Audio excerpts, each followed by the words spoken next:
Got the right time. Very resourceful. I moved to Austin in the summer of 1980 during a record heat wave with no job, no car, and no money. I was 22, I had a sense of adventure, and I was absolutely sure that everything was going to turn out just fine. I did have a place to live lined up. I assumed that it would have furniture and air conditioning. But when I got here, it turned out I was wrong about the furniture and the air conditioning.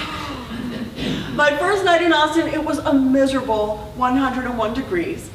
So I opened the window of my bedroom with no bed in it, hoping for a breeze, and in crawled the first cockroach I'd ever seen in my life. It was as big as a hot dog bun. Yeah. Apparently the universe had not gotten the memo that I was about to jump, and it was supposed to catch me. Just a few days later, I got a job, and that's where I met Gary. He was an older man. He was 28. He had looks, he had charm, and that was just the beginning. When he found out I didn't have any furniture, he made a few calls, he borrowed a pickup truck, and he rounded up a table, a dresser, and a bed for me. We ate lunch together every day, and I fell hopelessly in love with him. Perhaps the universe was going to catch me after all. On the 4th of July, Gary invited me to a picnic with his friends. The gay pride picnic sign at the entrance to City Park did not give me a clue. Meeting half a dozen of his gay friends who looked exactly like him did not give me a clue. When did I get a clue? Oh yeah, when he looked me straight in the eye and said, "Amy, I'm gay." I smiled and pretended that nothing had changed. And in a way, nothing had changed. I still loved Gary, Gary still loved me, but I was still in love with Gary, and Gary would never be in love with me. One Saturday morning, Gary called me and said, "I need a favor. I went to Houston last night, I brought somebody home with me, and I forgot I had to work this morning. Could you entertain him?" Oh, this won't be awkward at all. I said, "Sure, send him over." The guy who showed up on my front lawn 10 minutes later was drop dead gorgeous. He had this whole exotic other side of the world, olive skin, jet black hair, flashing white teeth thing going on, and he was as fit as a wild animal I could have been. Then I remembered he was gay and I was just going to be his babysitter, and I started breathing again. I am Amy. My house is hot. Let's walk. I am Abraham. I am speaking some English, and I'm not deaf. We headed for the hike and bike trail.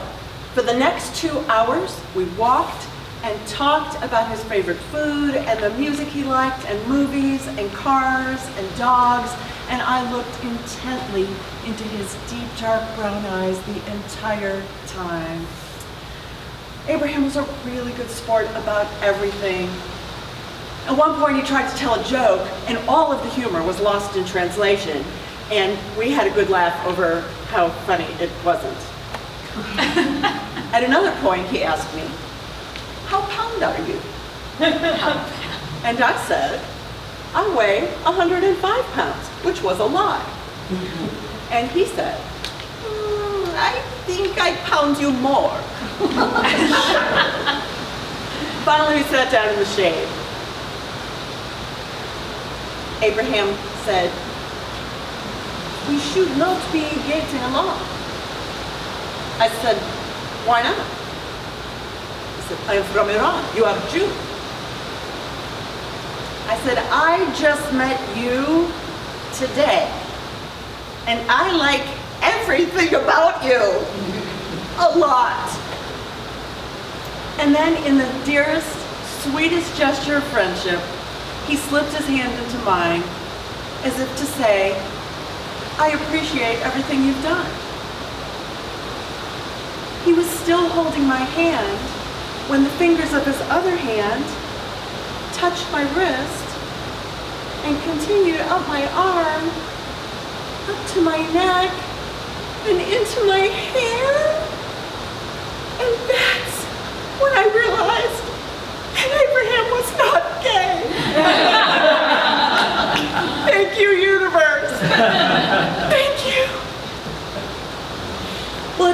that 10 years earlier, back in 1970, back when Gary was in high school, and so was Abraham, Gary went to Iran as an exchange student, and he lived with Abraham and his family. Gary and Abraham got to be as close as brothers. And then when things got bad in Iran, Abraham wrote to Gary and said, I wish to come to the United States. Would you be willing to sponsor me? And of course, Gary said, of course. The summer I was 22 may seem like nothing more than a series of blunders and bad judgment calls, train wreck, if you will. But when I think back on it, I am nothing but proud that once upon a time, I was 22 and fearless, and I had an open mind and an open heart. I am proud and I am grateful for the one true thing I learned that summer. It may not happen when you think it will or how you think it will, but if you jump, the universe will catch you. Oh.